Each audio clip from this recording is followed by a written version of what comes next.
श्रीवल्लभीवरो रामो मेघश्यामलस्वयं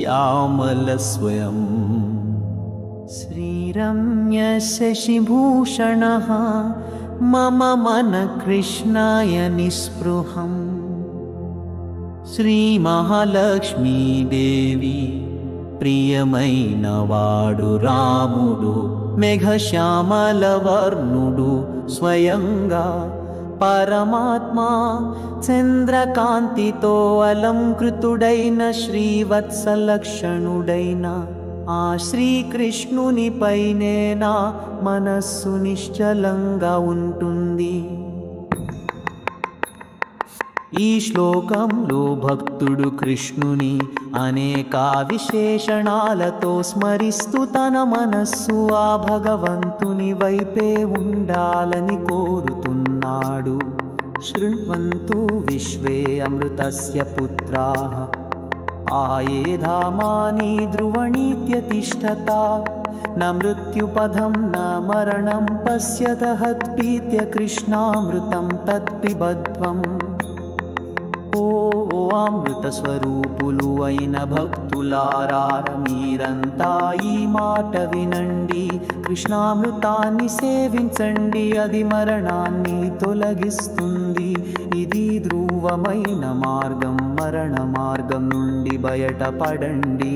భగవంతుని నామస్మరణం అమృత తుల్యమని చెబుతూ ఇది మనసుకు శాశ్వతమైన ఆనందాన్ని ఇస్తుందని రక్తి కట్టుగా వివరించబడింది.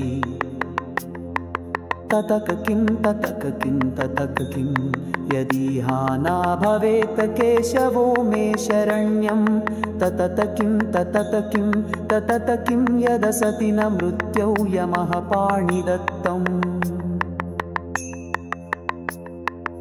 ఈ లోకంలో కేశవుడు నా రక్షకుడిగా లేదంటే మిగతా వస్తువులు అన్నీ ఉండినా ఏమి లాభం? మరణ సమయంలో యమదూతులు నన్ను లాకెళ్తుంటే కృష్ణుడి కృప లేకపోతే వాటితో పోరాడలేను కదా. కేవలం భగవంతుని శరణే శాశ్వతమైన రక్షణని ప్రకటిస్తున్న శ్లోకం. భౌతిక సంపదలు యమధర్మరాజు చేతిలో మనల్ని రక్షించలేవు.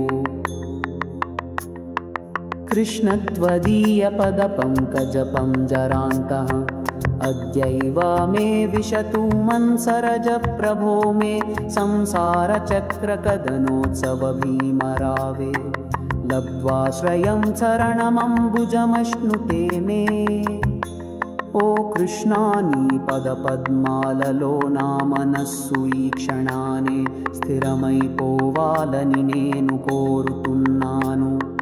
ఈ భీకరమైన సంసార చక్రరవంలో పడి బలహీనుడవైన నన్ను నీ చరణ కమలమే కాపాడాలి. ఇక్కడ భక్తుడు సంసార బాధల నుండి తప్పించుకోవడానికి కృష్ణుని చరణ శరణాన్ని ఆశ్రయిస్తున్నాడు. కుహక నగర కలుషితాత్మానః కల్పిత ధర్మ పధనా కలయంతి మోహం. తవ పద పద్మ పరితః పరిరభ్య రక్తిం కలయతి కైహ పాండవ పుంగవేన.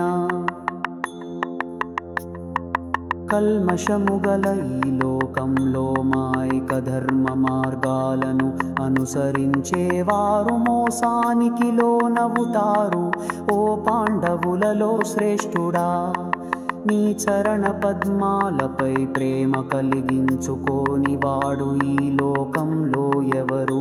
నిజమైన ధర్మ మార్గం భగవంతుని చరణ శరణమే అని శ్లోకం హెచ్చరిస్తుంది.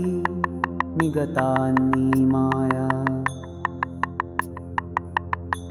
హా హంత హంత కలుతో విశాలం పటో మతిర్మే భోగేన విభ్రమతి మే హృది ముకుంద పదే చ న స్థిరతా అయ్యో నా మనస్సు ఎంత దుర్మార్గమో, అది భోగాల్లో ఆసక్తి చూపుతోంది కాని ముకుందుని చరణాలలో స్థిరపడడం లేదు. మనసు భోగాల వైపే పరుగెత్తుతోందని తెలుసుకుని భక్తుడు కృష్ణుని చరణానకై స్థిరత కోసం ప్రార్థిస్తుందానం.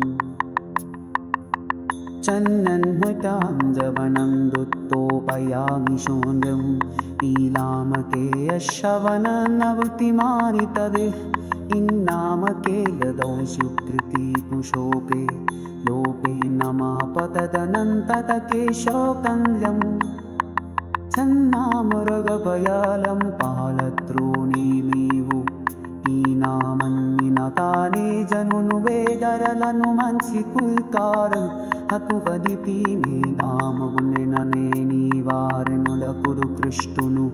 ఈ శ్లోకంలో కృష్ణుని నామస్మరాశితని వర్ణిస్తూ సహననే ఏపు చేరే మార్గం వన చెదుతుంది. रे गोपाल कवि कृष्ण ही भूमस्नात तीर्थना हे रामानुजहानंत ये मत हरणा मम.